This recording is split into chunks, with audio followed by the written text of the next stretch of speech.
Assalamualaikum warahmatullahi wabarakatuh. Salam sejahtera dan sekaligus salam bahagia untuk Anda semua yang menyaksikan video ini. Dalam kesempatan ini, saya akan memaparkan tentang bagaimana merencanakan sebuah usaha produk UMKM, sebuah produk bahan pangan olahan dari tanaman pangan ataupun juga dari hortikultura. Namun dalam kesempatan ini saya akan mengangkat tentang usaha produk UMKM roti manis Banjar Sedap. Baik, saya Alamsyah, mahasiswa dari program RPL Polbangtan Yogyakarta Magelang dari kelas 1F, dan kali ini saya akan mencoba memaparkan tentang produk roti manis Banjar Sedap. Nanti di dalamnya bagaimana cara pengolahannya sampai kenapa harus memilih produk ini sebagai bahan tugas saya. Baik, kita awali dengan latar belakang, di mana dalam persaingan usaha tentunya tidak terlepas dari pasang surut atau lesupnya daya beli masyarakat terhadap suatu produk. Namun, usaha produk roti manis Banjar Sedap tetap eksis hingga saat ini, termasuk dalam kondisi pandemi COVID-19. Hal ini tentunya dikarenakan oleh produk roti manis Banjar Sedap dijual dengan harga yang bersahabat dengan tekstur dan rasa yang tidak kalah dengan produk-produk serupa. Nah, baik, kita sebelum masuk ke bagaimana cara pengolahannya, saya ingin mengajak dulu untuk mengenal sedikit tentang profil produk dan pemiliknya. Nama produk adalah roti manis Banjar Sedap, di mana usaha ini berdiri pada tahun 2008, di mana nama pemiliknya adalah Haji Sopianor yang beralamat di Desa Wawai Gardu, RT 001, Kecamatan Batang Alai Selatan, Kabupaten Hulu Sungai Tengah, Barabai, Kalimantan Selatan.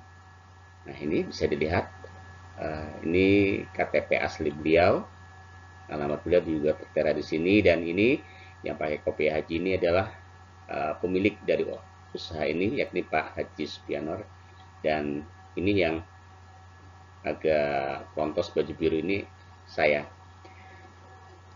Baik, selanjutnya kita ke keterangan lainnya, yakni bahwa bentuk usaha ini adalah usaha keluarga dengan jumlah pekerja sebanyak 2 orang. Nah, volume produksinya adalah sekitar 100 kg tepung per minggunya, di mana produk ini sudah memiliki izin usaha PERT, Depkes PERT nomor 2066 3070 1040.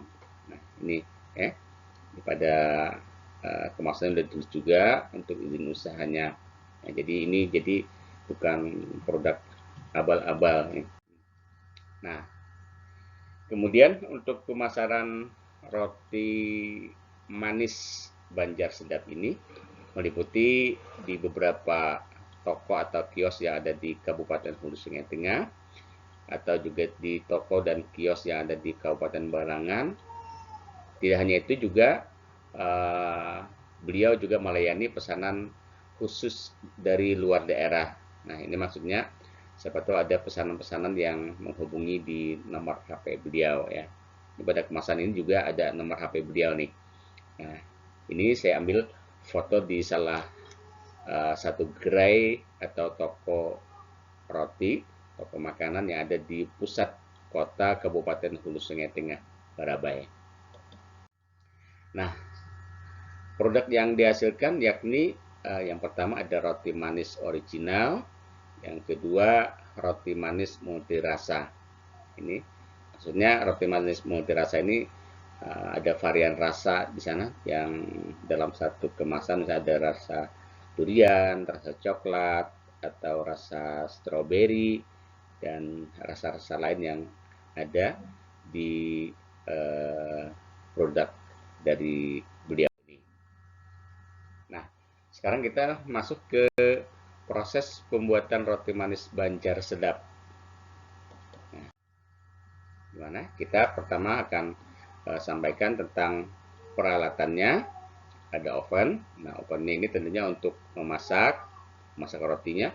Kemudian ada tabung gas, tentunya tabung gas yang tidak kosong, ada isinya ya. Ini sebagai bahan bakar dari pemanas oven itu sendiri. Kemudian ada baskom untuk mengaduk bahan. Kemudian ada mixer, ini pengaduk ya. Nah, ini mixernya nih. Jadi bukan sembarang mixer, pengaduknya udah besar begini. Kemudian juga diperlukan timbangan untuk menimbang bahan-bahan. Kemudian ini loyang, ini ada macam-macam, ada yang segi 4, kemudian ada yang agak berbentuk segi 4 memanjang ya. Ini loyangnya. Nah, kemudian juga adanya meja atau rak. Ini maksudnya adalah untuk nanti menyimpan hasil dari pengolahan roti ini. Nah, ini adalah yang saya tunjuk ini adalah gambar dari oven itu sendiri untuk memasak rotinya. Baik, kita selanjutnya ke bahan-bahannya. Ini bahan-bahan untuk pembuatan roti manis Banjar Sedap. Ini ada tepung terigu, kemudian gula putih, ada margarin atau Blue Band, kemudian ada pengembang kue atau Vermifan, atau jenis lain juga bisa dipakai, tapi beliau ini menggunakan yang ini, Vermifan. Kemudian bahan tambahan makanan lainnya, ini ada coklat dan selai buah. Kemudian air dan juga jangan lupa nih ada telurnya ya. Ini saya ambilkan salah satu gambar dari bahan untuk pembuatan roti. Nah, sekarang kita sudah masuki ke pembuatan adonan bahan. Nah, yang pertama, campurkan tepung terigu sebanyak 15 kg. Jadi ini yang saya paparkan di sini adalah dalam hitungan per 15 kg bahan tepung. Kemudian masukkan gula putih sebanyak 5 kg. Kemudian masukkan margarin atau Blue Band sebanyak 2,5 kg yang telah dilelehkan dan didinginkan. Jadi Blue Band-nya itu dicairkan dulu, baru nanti kalau udah dingin baru masukkan di campuran adonan ini. Kemudian tambahkan pengembang kue sebanyak 20 gram. Kemudian telur ayam sebanyak 15 butir, tambahkan air secukupnya. Nah, kemudian aduk menggunakan pengaduk atau mixer sampai adonan benar-benar tercampur rata ya, atau kalis. Nah, setelah itu diamkan adonan minimal 8 jam atau sampai adonan kelihatan mengembang.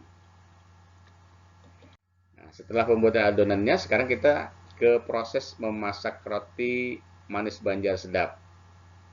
Nah, langkah yang pertama adalah siapkan loyang atau roti yang telah dibersihkan. Kemudian olesi loyang dengan mentega secukupnya. Ini maksudnya adalah di samping rasa menguatkan rasa harumnya, bau harumnya nanti, kemudian juga rasa dan juga agar tidak lengket pada loyangnya. Kemudian tuangkan adonan roti ke dalam loyang hingga terisi 80%. Jadi loyangnya itu tadi jangan diisi penuh ya, karena cukup hanya 80% dari kapasitas loyang itu diisi 80%. Nanti dengan sendirinya rotinya akan mengembang sendiri ya, akan jadi penuh sendiri, bahkan akan lebih dari ukuran loyang yang ada. Selanjutnya panggang ke dalam oven dengan suhu 180 derajat Celcius sampai roti kelihatan berwarna kecoklatan pada bagian permukaan rotinya. Nah, ya. Jadi kalau menurut keterangan beliau ini kalau suhunya terlalu rendah itu akan lama baru matangnya. Nah, kemudian kalau terlalu tinggi suhunya juga itu nanti kalau teledor bisa terlalu coklat atau bahkan seperti gosong, kata beliau.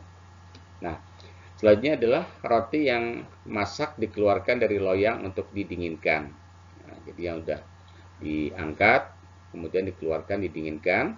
Setelah roti benar-benar dingin, kemudian masukkan ke dalam plastik kemasan yang sudah disediakan. Nah, ini kenapa roti harus dingin dulu baru masukkan dalam kantong plastik. Nah, ini adalah tidak lain agar nanti suasananya di dalam plastik itu tetap kering gitu ya. Nah, biasanya kalau panas kan akan ini ada uap air sehingga roti nanti tidak akan bisa bertahan lama kalau dalam kondisi basah. Nah, setelah itu roti siap untuk dikonsumsi dan dipasarkan. Baik, selanjutnya ini. Nah, alasan pengembangan produk roti manis Banjar sedap ini yang penting ya. Yang pertama adalah produk roti manis Banjar sedap banyak digemari karena harganya terbilang murah. Nah, kemudian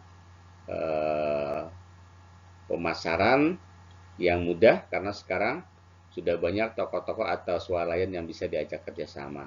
Nah, ini ya, bagus sekali nih. Kemudian yang ketiga adalah keuntungan yang menjanjikan. Jadi beliau juga menceritakan bisa menguliahkan anaknya 2 orang, ya. Kemudian anak yang lain masih SMA, juga hasil dari usaha beliau ini, usaha keluarga beliau. Nah, jadi itulah alasan pengembangan produk roti manis Banjar sedap ini. Nah, tentunya juga beliau kemarin berharap adanya campur tangan atau semacam perhatian dari pemerintah daerah terhadap produk dari UMKM. Ya. Baik, nah itu terima kasih. Nah, segini yang bisa saya paparkan. Mudah-mudahan ada manfaatnya dan mohon maaf jika dalam pemaparan ini ada kekeliruan atau hal-hal yang tidak pas. Ya. Terima kasih atas perhatian. Saya akhiri dengan ucapan Assalamualaikum warahmatullahi wabarakatuh.